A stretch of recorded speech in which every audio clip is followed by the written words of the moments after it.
செட்டிநாடு ஸ்டைலில் மீன் குழம்பு வைக்க என்னென்ன தேவைன்னு பார்ப்போம். சின்ன வெங்காயம் ஒரு 20 சின்ன வெங்காயம் பொடியாக நறுக்கி, பச்சை மிளகா ஒரு 7 பச்சை மிளகா, தக்காளி 3 தக்காளி பொடியாக நறுக்கி வச்சுக்குவோம். புளி இந்த அளவுக்கு எடுத்து ஒரு நல்லா ஊற வச்சு கரைச்சி எடுத்துக்கணும். இதுதான் அந்த புளியை கரைச்ச தண்ணி. இதில் இப்போ மல்லிப்பொடி மிளகா பொடி எல்லாம் சேர்ந்து கரைச்சா பொடியை போட்டுக்குவோம்.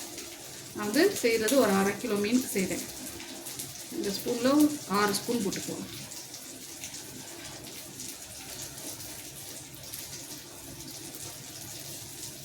போட்டிருக்கேன். உப்பு தேவையான அளவு போட்டுக்குவோம்.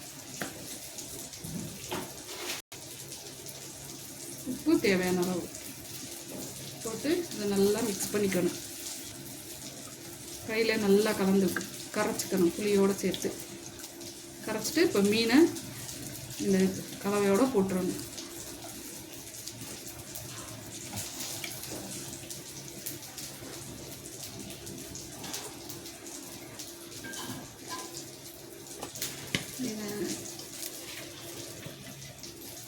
மீன் ஒரு 1/2 கிலோ அளவு இருக்குது. மீன் போட்டு தேவையான அளவு தண்ணி ஊற்றிக்கணும். இந்த அளவுக்கு தண்ணி இருக்கணும். இப்போ குழம்பை தாளிச்சுக்கலாம்.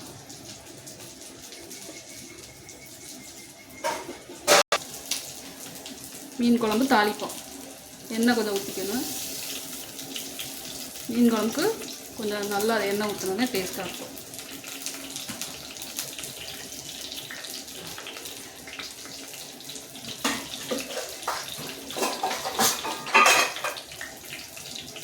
மண் சட்டியில் வச்சா இன்னும் டேஸ்ட்டாக இருக்கும்.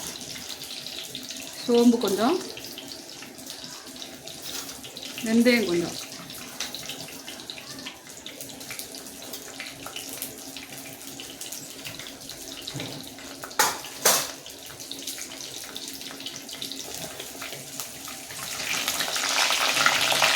சோம்பு வெந்தயம் நல்லா பொரிஞ்சிருச்சு.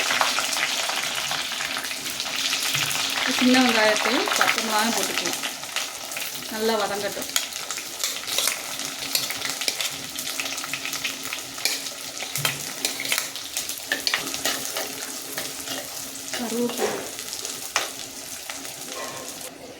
கருவேப்பிலை ஒரு கொத்து நல்லா வதங்கட்டும். இப்போ வெங்காயம் நல்லா செவந்து வதங்கணும். அப்போ தான் நல்லாயிருக்கும் டேஸ்ட்டு.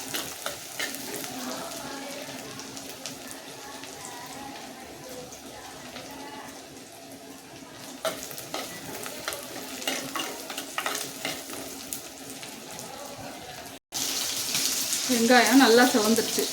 தக்காளியை போட்டுக்குவோம். தக்காளி நல்லா வதங்கட்டும்.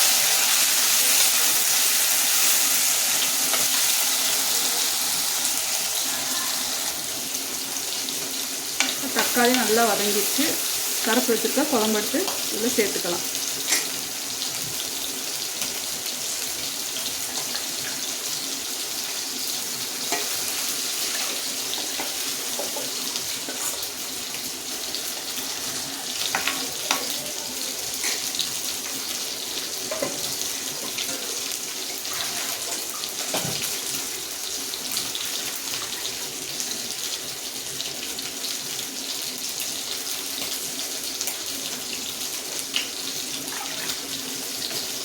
குழம்பு நல்லா கொதிக்கட்டும். கொதிச்சதுக்கப்புறம் எப்படி இருக்குன்னு பார்ப்போம்.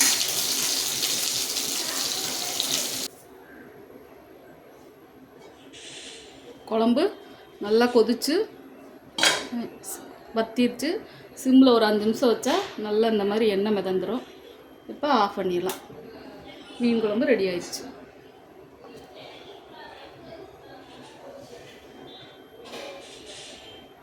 நீங்களும் இதே மாதிரி செஞ்சு பாருங்கள்.